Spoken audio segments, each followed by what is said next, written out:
Hi, everyone. So as she said, I'm Anicia Peters. I'm the CEO of the National Commission on Research, Science and Technology, and innovation is also in there. We're a research council, so we're responsible for the funding.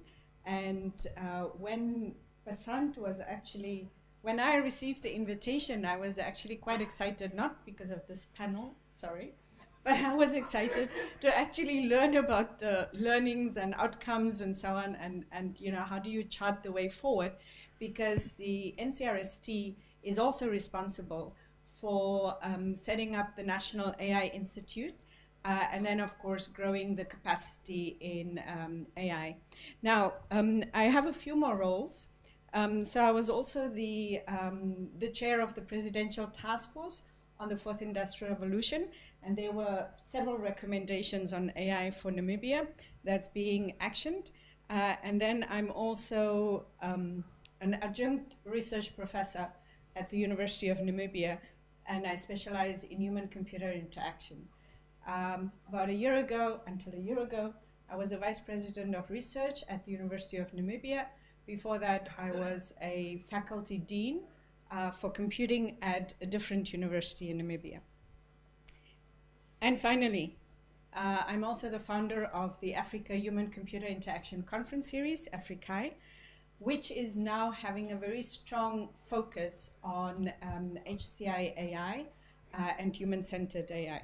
So now, coming back to what I want to sort of touch on is that when OpenAI sort of had the Netscape moment in November 2022, and the ordinary public became aware of the power of Gen AI, the continent of Africa was not left untouched.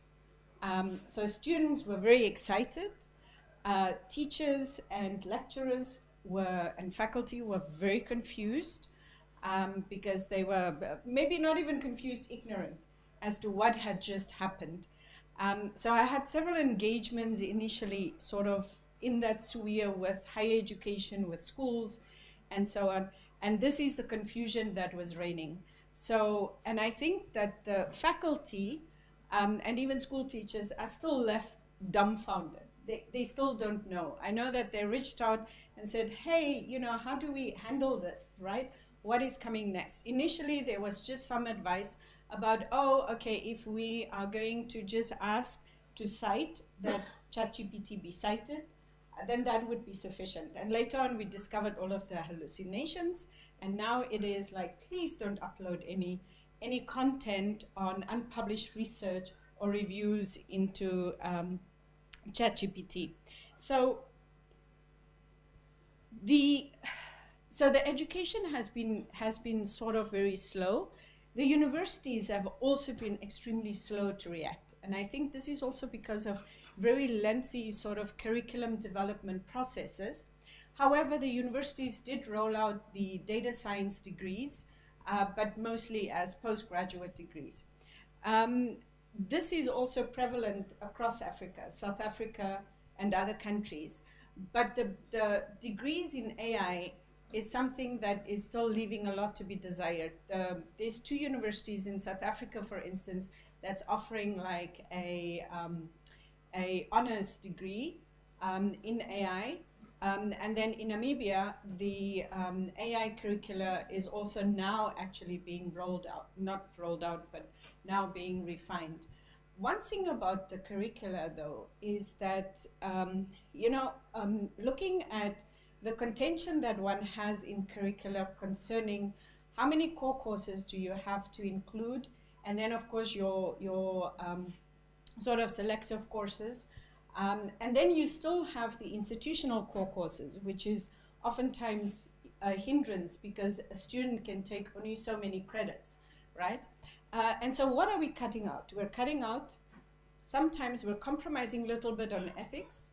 We're cutting out the human-centered sort of design, or human-centeredness or centricity. We're cutting out, for instance, the trustworthiness, the responsible, etc. So all of those type of modules are the ones that are actually being compromised. Now, others would argue Yes, but we can always integrate it in a different form. What is interesting, though, is that in Namibia, in two of the curricula that's coming in AI and also HCI, the notion of African values to be embedded into the curriculum is coming out strongly. Because everywhere where we go to across Africa, that is something that is coming out that we are lagging behind. Now, let me just wrap it up in what are some of the, there are multiple challenges, multiple opportunities. But some of the challenges is data, right?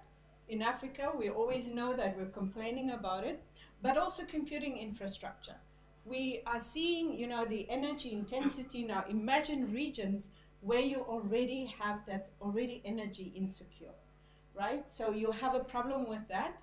And then you have also specialized skills. We're rolling out these AI curricula, but we don't oftentimes have all of the skills like on this side of the world, for instance.